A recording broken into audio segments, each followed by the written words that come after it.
નમસ્કાર દર્શક મિત્રો, કાનમ એક્સપ્રેસ ન્યૂઝમાં આપનું સ્વાગત છે। હવે જોઈએ આજના મુખ્ય સમાચાર। ઉત્તરાયણ વિસ્તારમાં નકલી માર્કશીટ બનાવનાર મુખ્ય બે આરોપી ઝડપાયા। 1.5 વર્ષ બાદ ક્રાઇમ બ્રાન્ચે કરી ધરપકડ। આરંભ એજ્યુકેશનના નામે ચાલતું હતું કૌભાંડ।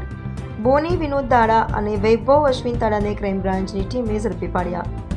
વિવિધ યુનિવર્સિટીઓ અને શિક્ષણ બોર્ડના બોગસ દસ્તાવેજો બનાવી વિદ્યાર્થીઓ પાસેથી આર્થિક લાભ મેળવી રહ્યા હતા। 6 આરોપીઓ સામે ગુનો દાખલ કરવામાં આવ્યો હતો।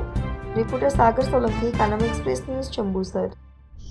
ગત તારીખ 28/3/2024 રોજ ઉત્તરાયણ પોલીસ સ્ટેશનમાં એક અલગ અલગ યુનિવર્સિટીની નકલી માર્કશીટ બનાવવાનો ગુનો દાખલ કરવામાં આવેલ, જેની તપાસ મહેરબાન સીપી સાહેબના હુકમથી તારીખ 4/5/24 રોજ આ તપાસ ક્રાઇમ બ્રાન્ચને સુપરત કરવામાં આવેલી। ક્રાઇમ બ્રાન્ચને સુપરત કરવામાં આવ્યા બાદ બે આરોપી જે વોન્ટેડ હતા છેલ્લા 1.5 વર્ષથી, એ બોની વિનોદભાઈ તાળા અને એક વૈભવ અશ્વિનભાઈ તાળા, બે આરોપીઓ મૂળ જામકંડોળાના રહેવાસી છે, અહીંયા સરથાણામાં રહે છે।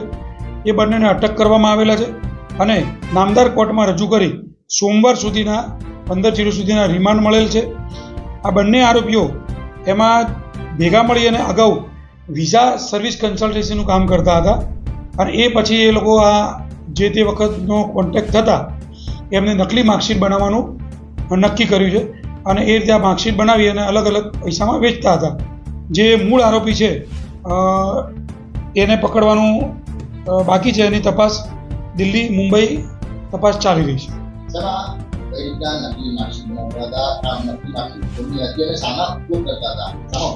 આ અલગ અલગ યુનિવર્સિટીનો જે સ્ટુડન્ટો મળી આવે, અલગ અલગ જે યુનિવર્સિટી માગે એની એજન્ટો મારફતે માર્કશીટ બનાવતા હતા અને પૈસા સારા મળવા માંડે એટલે એમને આ ધંધો ચાલુ કરી દીધેલો છે અને આ જે મેઇન એજન્ટ છે જે બનાવે છે એને પકડવાની તજવીજ ચાલુ છે।